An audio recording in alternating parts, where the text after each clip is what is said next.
salam sejahtera bagi kita semua. Perkenalkan, nama saya Kristini Atrisa Susanto dengan nomor student 25021 57982. Di sini saya ingin menjawab mengenai forum tentang the scientific approach in accounting and finance. Yang pertama adalah jelaskan secara singkat bagaimana scientific approach bekerja dalam penelitian akuntansi dan keuangan. Scientific approach ini memiliki tahapan yang struktur dan logis. Yang pertama adalah identifikasi masalah yang sedang terjadi. Yang kedua adalah literatur dan pengembangan teori secara relevan. Yang ketiga, perumusan hipotesis. Yang keempat adalah pengumpulan data yang dapat dilihat dari laporan keuangan atau data internal perusahaan tersebut. Dan selanjutnya adalah analisa data secara statistik, dan yang terakhir adalah penyampaian kesimpulan yang didasarkan bukti-bukti empiris tersebut. Yang kedua, mengapa pendekatan ilmiah dapat diandalkan dibanding pendekatan non-ilmiah dalam pengambilan keputusan bisnis.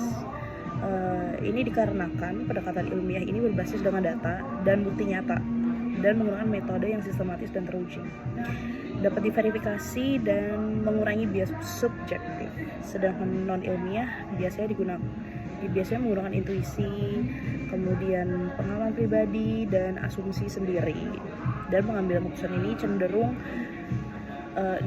keputusan bisnis ini cenderung berbasis data karena lebih akurat, kemudian lebih terstruktur resikonya dan mudah dipertanggungjawabkan.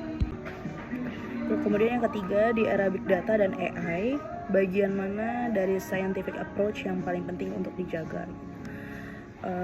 Dalam perumusan masalah dan interpretasi hasil, dikarenakan di era AI ini mampu mengolah data dengan jumlah besar dan sangat cepat.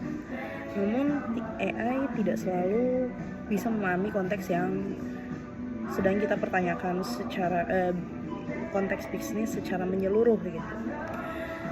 Dan jika penelitian dirumuskan secara keliru, maka analisisnya juga bisa menyesatkan. Kemudian yang perlu kita jaga adalah satu, pemahaman teori, karena itu hanya bisa dilakukan oleh manusia. Yang kedua adalah penyeimbangan etika, dan yang ketiga adalah penilaian manajerial, dan itu hanya bisa dilakukan oleh SDM atau sumber daya manusia seperti itu. Terima kasih banyak.